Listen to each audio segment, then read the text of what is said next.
Hello, welcome to my kitchen. My name's Damian. I'm one of the lead cooks at Kendal People's Cafe.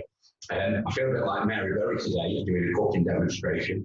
So what I thought we would do is to make a very simple but extremely tasty 3-ingredient recipe for peanut butter cookies.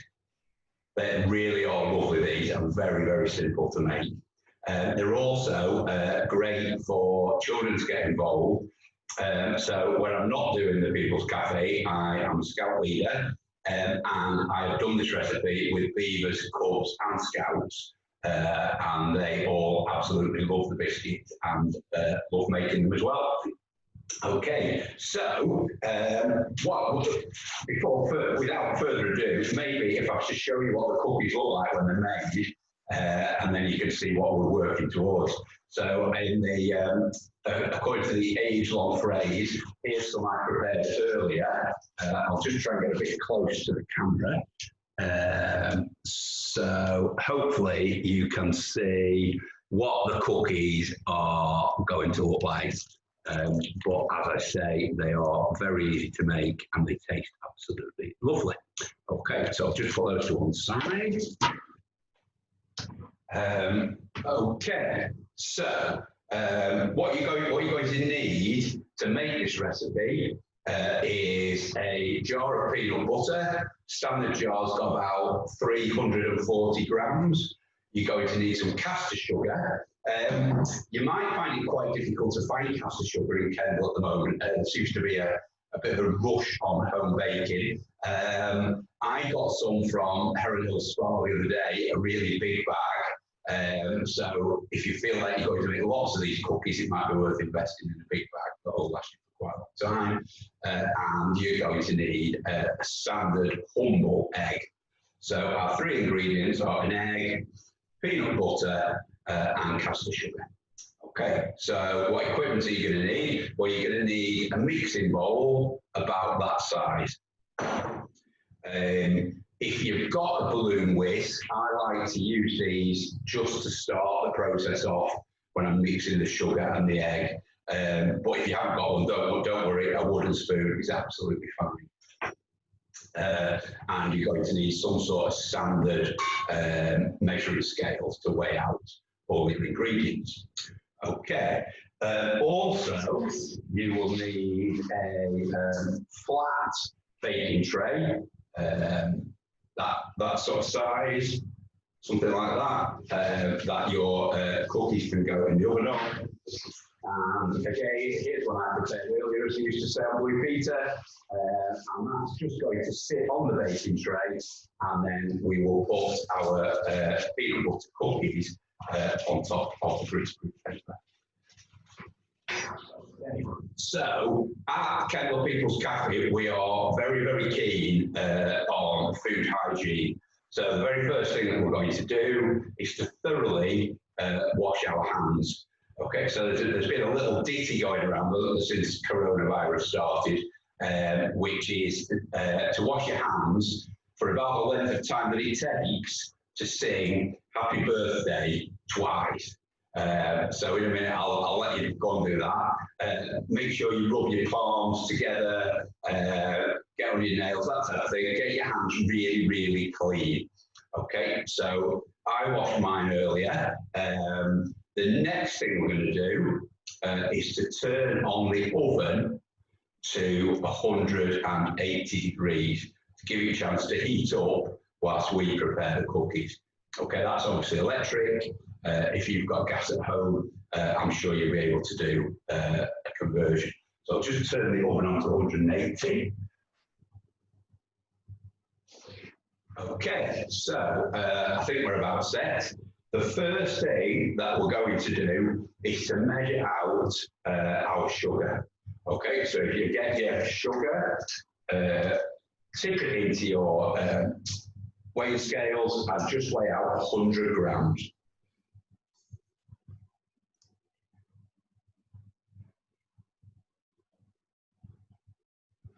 Okay. So we'll just set that aside. We'll we'll tip the sugar into the mixing bowl, as so. You then want to get hold of your egg and crack it on the side of the bowl. And the contents of the egg, oh, just get that bit of shell out. The contents of the egg go into the bowl with the sugar. Okay, so we're now going to do a bit of delicate beating. So if you've got a balloon whisk, these are really good for this sort of lightweight work. Otherwise, just be very gentle with your wooden spoon. Okay, so now if you want to mix together your egg and sugar, just so that they're completely combined.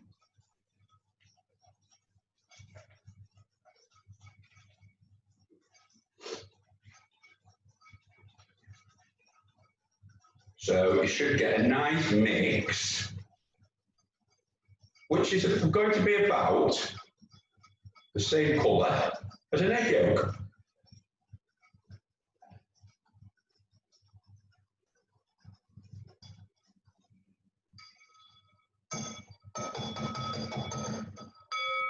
Okay, so I'll just show you what it's supposed to look like. Try not to tip it all over my laptop. So your mixture should be like that. Okay, so a nice runny consistency and yellow in colour. Okay, so what we need now is just an ordinary household spoon, a jar of peanut butter, and we are going to measure out 200 grams of peanut butter. So that's just slightly under 2/3 of the full jar. We'll just weigh that out. So this is obviously what makes the cookies taste so absolutely fantastic. And when we've sort of made our cookies or got them to the sort of raw state, it takes about 40 minutes for them to cook in the oven.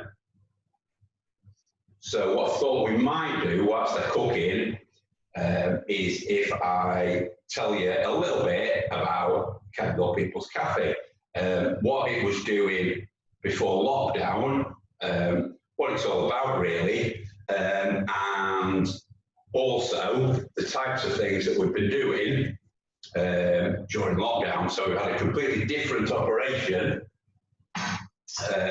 which seems to have been extremely successful. So maybe we can talk about that as well. Anyway, back to the recipe.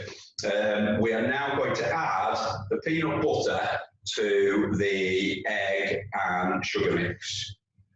So if you just want to scrape it all in. Okay, and then I'll just leave that pan for my beautiful assistant to cook later. So we're going to be doing a bit of quite heavy beating here. So a wooden spoon is really useful. The balloon whisk is a bit light for beating peanut butter. So we're just going to mix everything together until it thickens and we've got a really gooey, for want of a better technical term, until we've got a really gooey mixture from which we can form our cookies. Okay, so if you just want to give that a really good stir. Oh, it looks absolutely fantastic.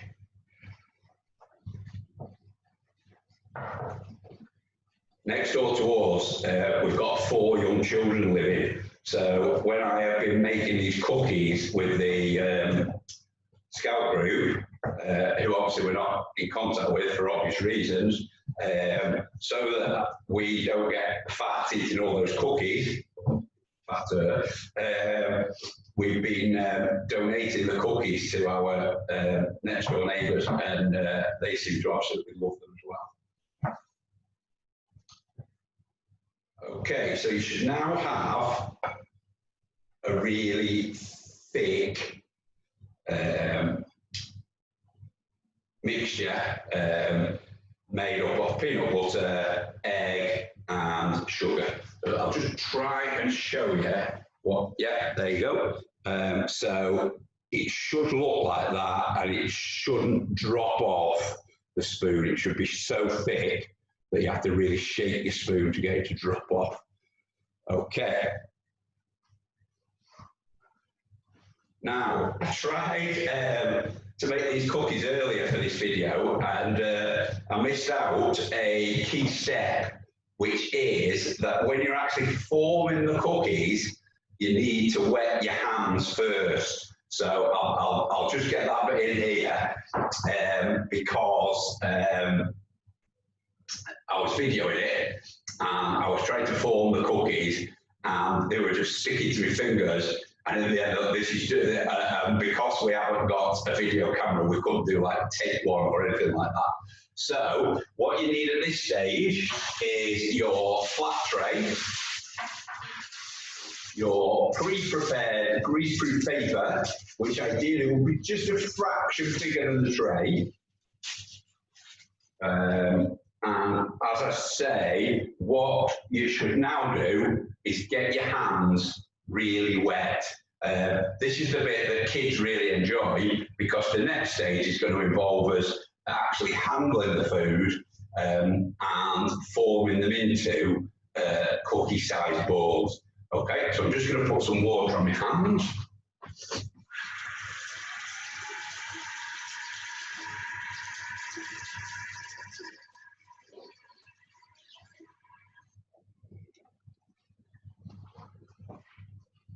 Okay, so we've now got our mixture.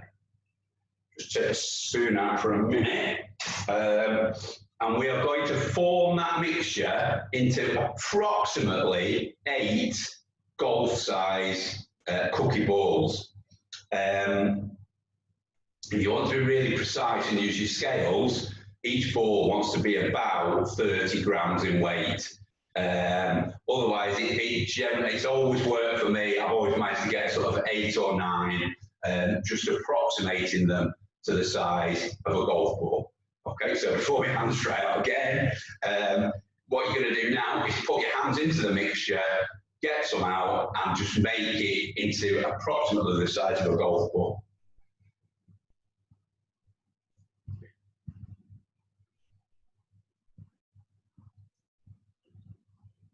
Okay, and then put that on your parchment paper. Okay, I'm just going to get some more water.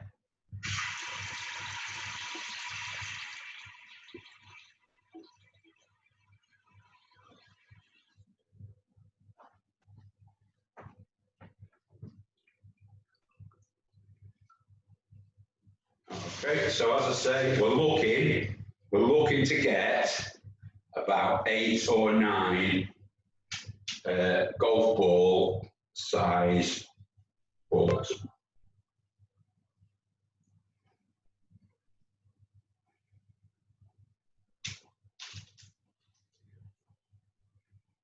It's definitely easier this when your hands are wet.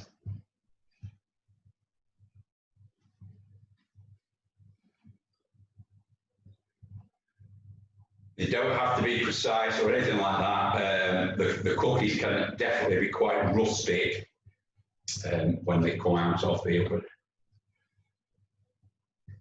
It certainly doesn't affect the taste. Just get some water for the last one.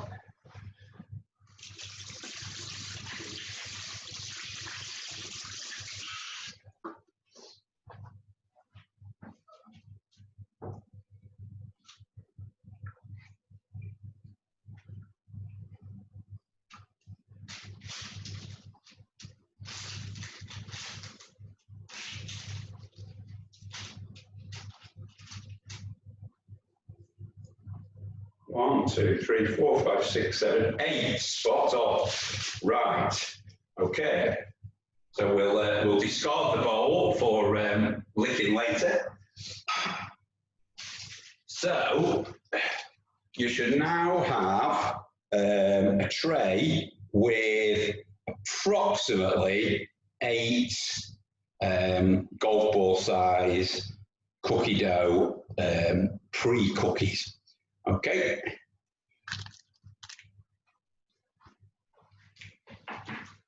And what we're now going to do is to take a household fork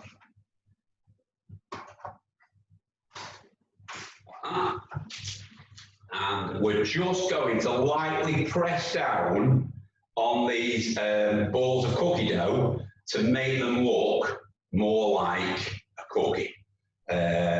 So a couple of fork widths on top of each one, just to press them down slightly.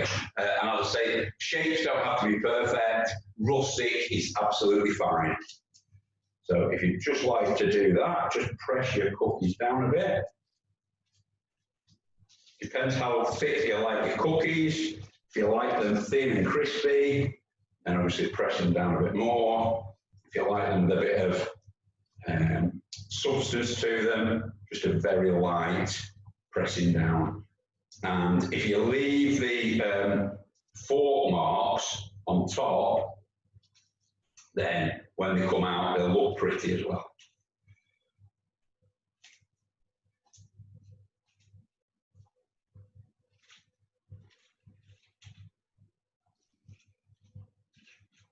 Okay. There's absolutely no prizes for presentation today. It's just lovely cookies that taste delicious. Okay, so you just need to sort of approximate what you would expect a biscuit to look like.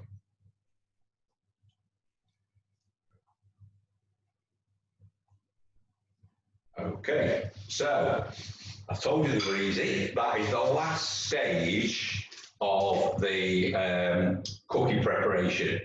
So you should now have 8, or approximately 8, doesn't matter if you've got 10 or 6. You should now have the shapes on your parchment paper on your flat tray.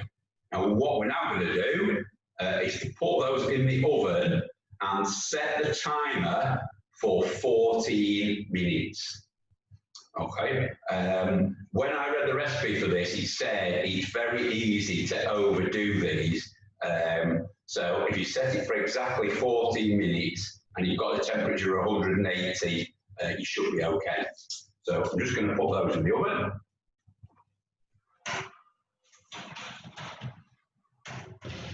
Okay, so we can now look forward to our delicious cookies in about 14 minutes time. So whilst they're cooking, I just thought I would tell you a little bit about Kendal People's Cafe, what it is, what it's done in the past, what we're doing now, and some of the things we're exploring as options for the future.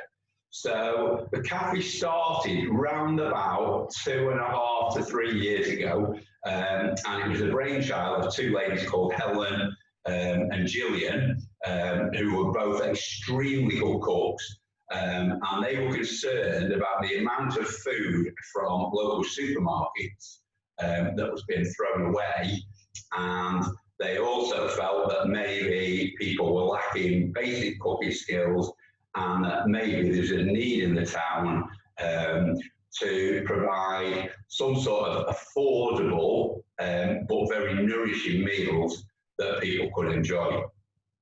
And out of those fantastic ideals came Kendal People's Cafe. So Gillian and Helen very quickly established relationships with some of the supermarkets and cafes in town, and we've had great support from places like Booths, from Morrison's, Comida, Red Door Cafe, and they would regularly donate things to us, and then on a Thursday evening we would all get together and look at all the food that we've got in for the week, and then go about preparing some absolutely fantastic meals which were then served up in the cafe on a Saturday morning. The cafe operated out of South Lakes Foyer, which, for those of you who don't know, is between the bus station and the multi-storey car park. So the cafe was just about the right size, and it had a commercial kitchen. So some absolutely fantastic meals came out of that, and we ended up with a very regular clientele who came to rely on the cafe. What is fantastic about this cafe, we were saving waste that would have gone into landfill, and at the same time we were able to offer that those nourishing meals out to people just for a donation, whatever people could afford to pay or wanted to pay. The main thing was that we were offering some absolutely fantastic meals. And over and above that, there was also an absolutely fantastic atmosphere in the cafe on a Saturday morning. I used to enjoy going along and volunteering there, and I know that the people who came along as customers, if you like, they absolutely loved it as well. So we did that for about 18 months or so, and then we started doing some stuff out in the local community. So round about this time last year, we were involved in the Unity Festival, and I know that this year they're doing an online version, and this video is going to be used at the online version. So we established a new brand, which is our fantastic bursting burritos, which were extremely popular at that event. And we also did it at the Torchlight Carnival, which is the day after the Torchlight Parade. And we also did it one extremely cold night outside the Factory Tap pub. I think it was about November. It absolutely freezing. But the food was absolutely amazing. The cafe continued on a slightly less regular basis now, but it's still there. It was running once a month in the foyer, and luckily the customers that we had before continued to come along and support it. And just before we went into lockdown, we decided that we were going to run the cafe on a twice monthly basis, and we had just started to do that. We've got a really good group of volunteers, and we're also part of a bigger, wider charity, if you like, which is called South Lakes Action for Climate Change. And one of the things that they did when they came on board, they actually got us a place where we could store the food, where the food could be brought into, and where we could do our food prep. And we call that our hub. And it's next door to the Cumbria County Council offices at the bottom of Windermere Road. So the operation's always sort of had two sides, if you like. It's saving food waste, and it's also providing fantastic nourishing meals through the cafe. Unfortunately, like most other things, we were affected by the lockdown around the coronavirus pandemic thing. But we were determined to carry on. We knew that there was a need in the town for nourishing food to be provided, that people were going to have all sorts of difficulties feeding themselves and their families. And so what we decided to do was to make our previous service into a collection, and for some people, a delivery service. So what we have been doing, we've been working in conjunction with Morrison's and the new place near home base outside in. They've let us use their facilities, which are obviously closed to children and young people at the moment.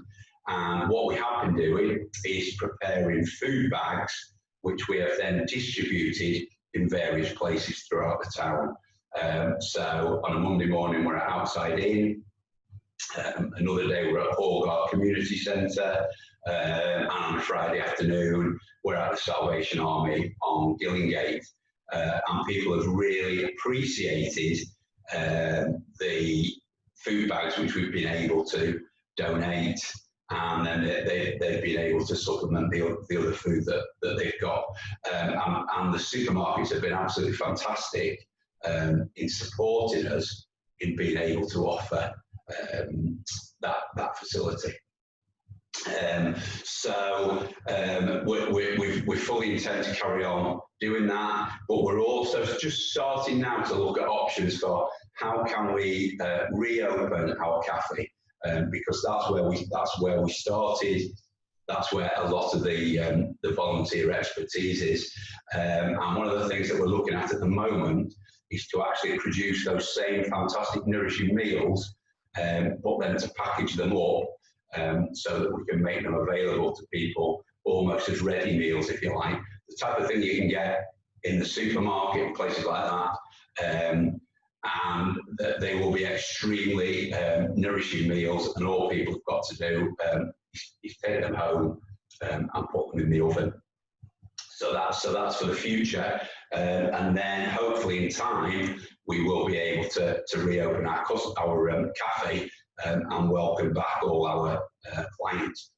Just to mention one other thing that we do, we've got something called Lunch Bunch, which runs on a monthly basis from the parish hall, and we used to welcome our elderly and housebound residents from around the town in conjunction with the NHS community nurses. Obviously we can't do that as part of coronavirus, but we have been taking meals out to them, and they've been extremely appreciative of the food. And just this week we made some absolutely fantastic cakes, which we were able to supplement the food that we take to them, and they absolutely loved it. Okay, so I think the cookies are just about ready. So I'm going to open the oven and let's have a look how they're getting on.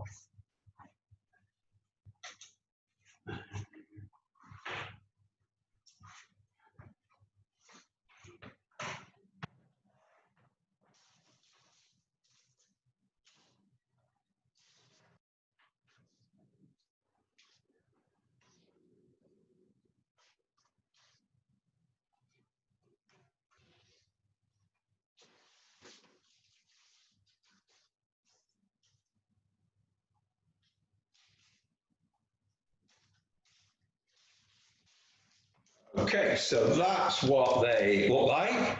They're fresh out of the oven. They are still a little bit squidgy on top. Now, that's not a bad thing because they will harden up as they cool. So what I'm now going to do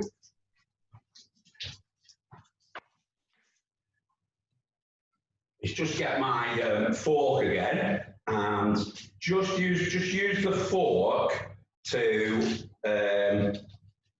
make some nice looking lines on top. Just press them down a little bit, just so we can make them look a bit more like biscuits. Just like that. These are going to taste absolutely awesome. Okay, so what I'm now going to do is very carefully just pick up the edges of the greaseproof paper. So I'm taking them off the hot tin and just put them somewhere, a piece of glass or work surface, something like that, just somewhere where they can cool down. If you have got one of those wire trays at your house, in a couple of minutes, once they've cooled and you can touch them, just transfer them to a wire tray to complete the cooling exercise. Okay, so I think that concludes the demonstration. Thank you for listening. I really do hope you enjoy the cookies. I'm sure you will. And we very much hope to see you either at a future cafe or at one of our food share events around the town, or maybe at one of our community events when things start opening up again. You never know, there might even be a torchlight procession this year, and we will certainly be at the Torchlight Carnival on the final day. So once again, many thanks for listening, and we'll see you soon. But stay safe.